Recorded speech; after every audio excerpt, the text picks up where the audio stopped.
Hello, I'm David Turner of the William Turner Gallery. We're here today to speak with Omar Richardson, whose show A Lost Past and a Forgotten Future 2 begins April 22nd through May 22nd, 2010. Omar, to begin with, tell us a little bit about your journey and pathway into artwork. Tell us a little bit about where you're from and what led you to become an artist. Well, I was born in Nassau, Bahamas, New Providence.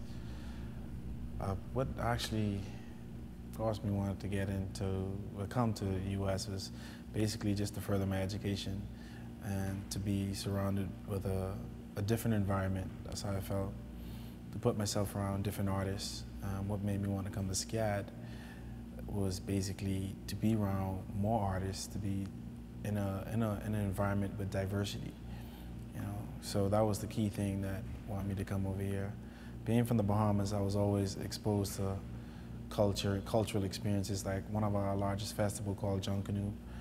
My sisters them always participate in it, so they were dancers, family members participate in it. I was a drummer, and I used to build and construct my own costumes. So I always liked to use my hands, so art was just something I felt that was a part of me. Tell us what attracted you to printmaking. Wow, what attracted me to printmaking?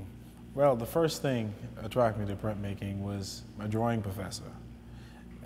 I took a drawing class, and she felt that the style and technique that I drew was something that could be, a media that would be more interesting for me would be printmaking. So she introduced me to Richard Gere, and I did start off with just one class in printmaking, because the first time I did printmaking, I didn't like it.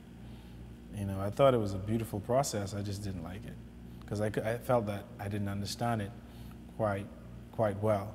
So by meeting Richard Gere and Robert Brown in Savannah, they pushed me. They pushed me in a way that showed me that printmaking, you could develop so much, you could use it in so many different ways. And did my first etching and just fell in love with it. So that was it. Like, I thank my professors for just pushing me in the field, and then being around other students and see what all you could do with printmaking. So the diversity in it and stuff. So I was like, I'm amazed by this media. So by being amazed by it and being around the environment, I just fell in love with it. So. Could you tell us a little about the process you go through to create these woodblock prints? The whole process of how my work is done, it starts off with just the idea. Then the second thing from the idea, it goes from the idea to actually capturing the image. So sometimes, majority of the times, it's images that I took myself, pictures I took myself, because I have a background in photography. So I try to capture the individual expression through photography, and then with having a background in painting, then I actually sketch the images out. So everything, all of my work are basically sketch out before I actually transfer it to the wood. And from sketching, then I transfer, and then from transferring, then I start carving. But even with carving, it's like the connection between the wood, the hands, and just that whole process of just developing these marks is like spiritual. It's like that meditation of development, of like when I'm touching the wood, when I'm carving and touching different areas, like I feel every mark, and I try to make sure every mark has like its own like story, or it basically could tell like something by just looking at it. Like if you see a mark from the hair, the mark to the face, the mark from the lips, everything basically could show more of the form of that actual image. You talk about cultural and personal symbolism in the human condition as an element within your work. Could you expand upon this concept a little bit? If you look at the human, just the whole process of mind itself, you look at who we are, what we are, that we are mammals, and we have so much different emotions and expressions.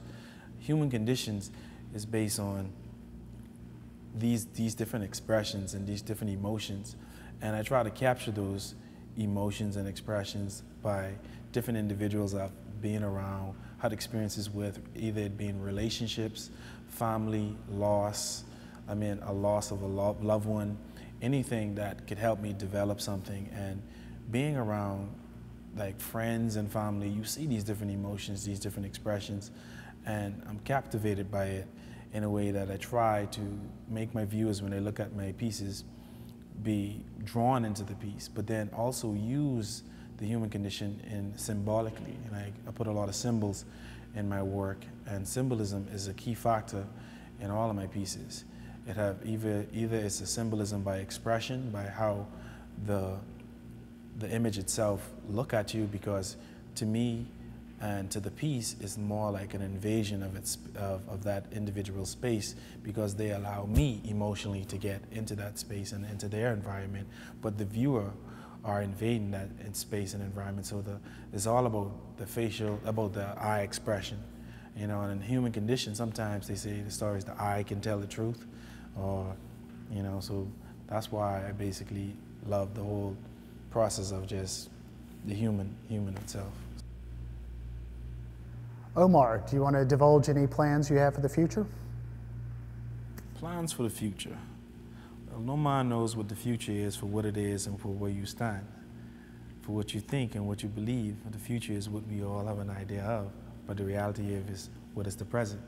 Well, the future to me is more new work that I'm developing is the sculptural prints that I'm working with, and I feel like that's a stepping stone for something different, and then just pushing different mediums, and just basically just developing more work. I love to teach, and hopefully I get an opportunity just to teach and just work with larger scales, from going from 6 foot to 9 foot to 12 foot to 15 foot, just working on a print almost the size of like a mural or something like that.